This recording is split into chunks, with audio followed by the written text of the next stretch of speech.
Hi guys, here with a review of Lepin set 16050, the old fishing store, which is a knockoff of LEGO Ideas set 21310. As always, the decision to buy BOOTLEGO is a personal one, and we don't encourage anyone to do anything that violates laws in their jurisdiction.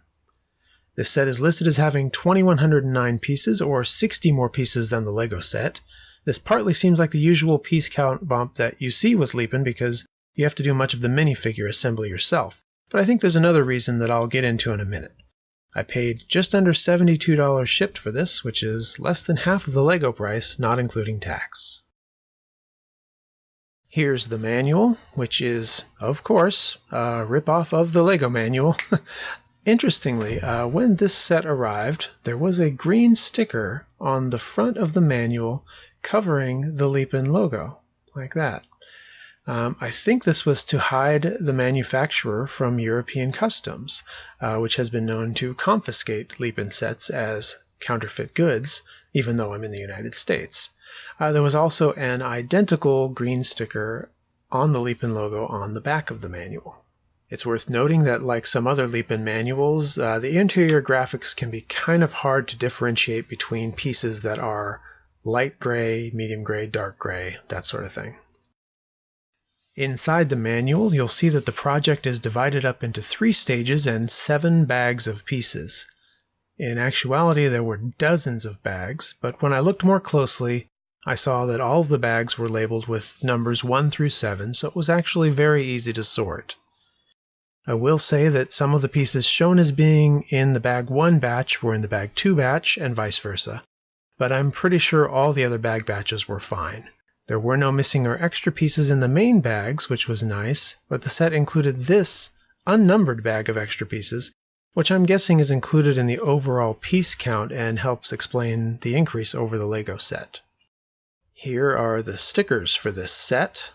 I'm personally a sticker hater, so you won't see them applied to this set, or probably any other set that I do.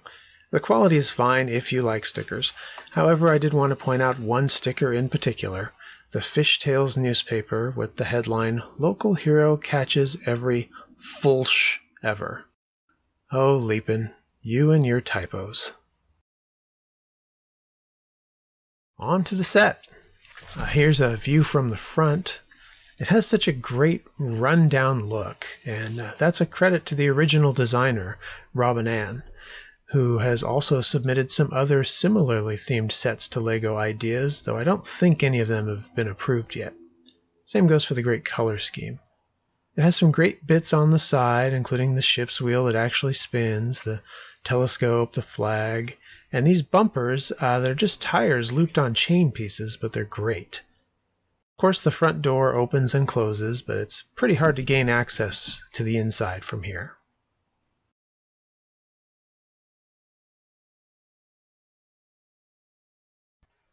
Here's a side view with another entrance door, though again you can't really see much inside while the roof is still on. The blank gray piece attached to the wall is where a sticker would go. The roof on this building is actually hinged so that the entire thing can be tilted up. In fact, it's not actually attached to the building at all, so the whole thing just lifts off to give you access to the inside. We'll look at the inside in a minute.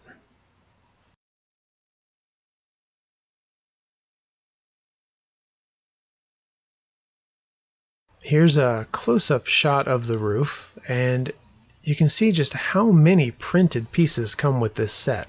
It's fantastic. Admittedly, on the roof you're only seeing a couple of different prints, but overall this set has so many printed pieces, and the printing on all of them is pretty great. Here's a view of the back, which is not bad considering the back sides of some other LEGO buildings. The little AC unit above the left window is a nice touch, as is the outside faucet, and oops, this seagull moves whenever you lift the roof along its hinge. I think the most impressive thing on the back side here is the plumbing work.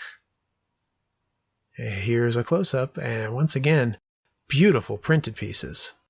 Also, you can see the nice varied texture work on that wall.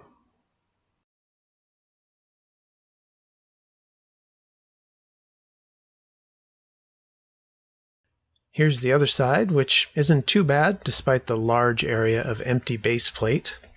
I've thought about getting some transparent blue pieces to cover that area and make it look like water, but you're not going to see this side very much anyway when it's on display.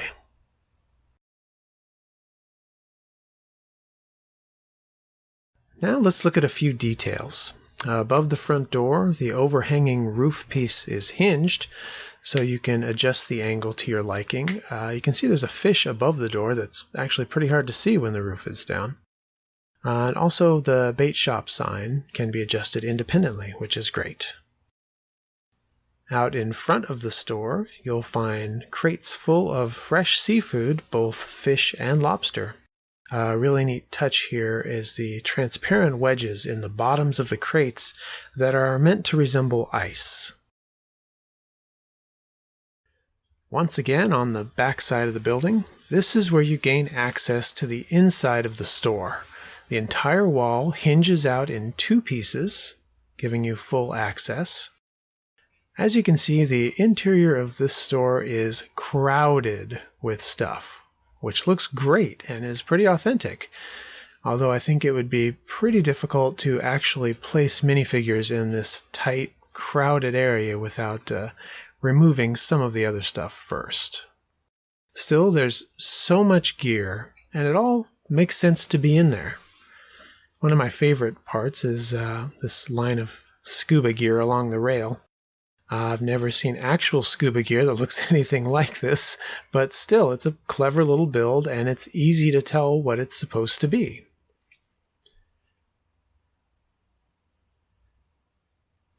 Another neat detail is this chest, especially the printed boxes of fish hooks on the top. They look so good, and there are several of these pieces included in the set. Inside the chest, just some basic black tools.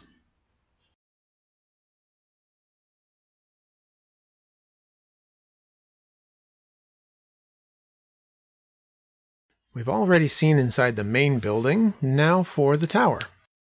As you can see, it comes off very easily, maybe too easily. If you're lifting the set to move it and you tilt it a little too much, I wouldn't be surprised if it came off. It's attached by just two studs.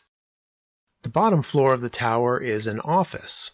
I have to apologize because there's supposed to be a lamp on that jumper stud on the desk next to the newspaper, but apparently it got knocked loose while I was moving the set around and I forgot to put it back.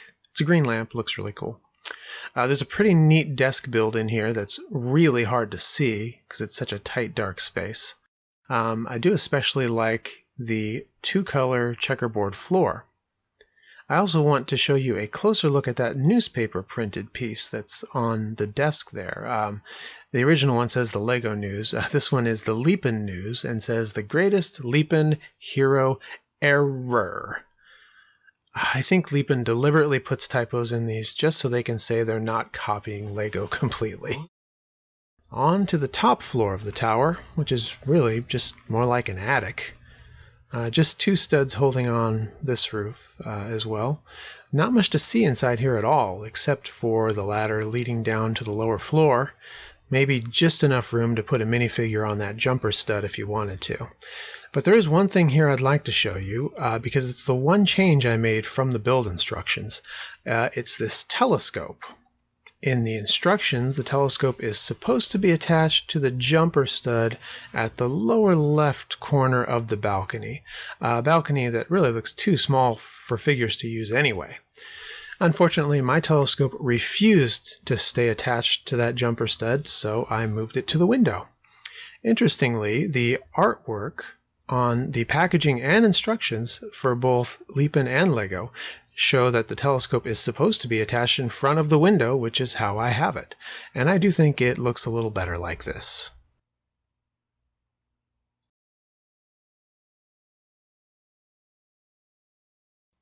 Here are the minifigures for the set.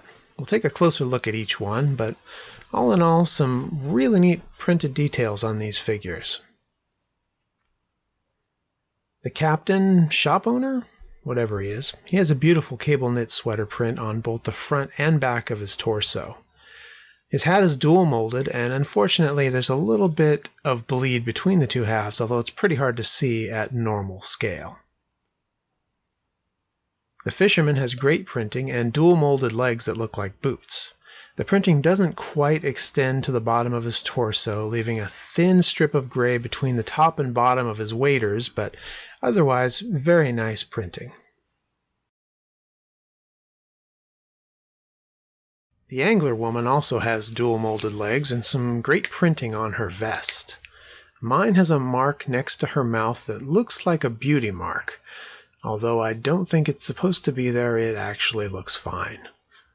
As with the others, the printing continues on the back, which is nice. This figure does show one noticeable difference from the Lego version.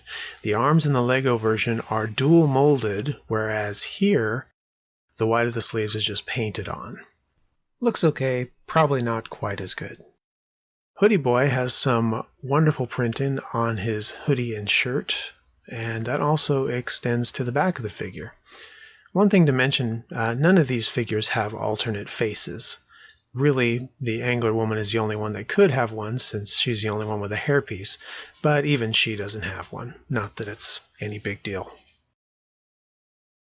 Here are some of the animal figures from the set. I didn't include the fish because they have no printing and are pretty generic. The cat's the real winner here, with great printing and color all over, not just its face. Also, the one other noticeable difference from the Lego version of this set, the lobster has no printed eyes in this set. It's kind of a bummer, but not that big of a deal. Also, here's a shot of the seagull from the back so you can see the color on his wings. All in all, this is a fantastic knockoff of a fantastic set. It didn't have some of the problems you might encounter with other Lepin sets, and even though there are a couple of small concessions, for half the price it's pretty amazing.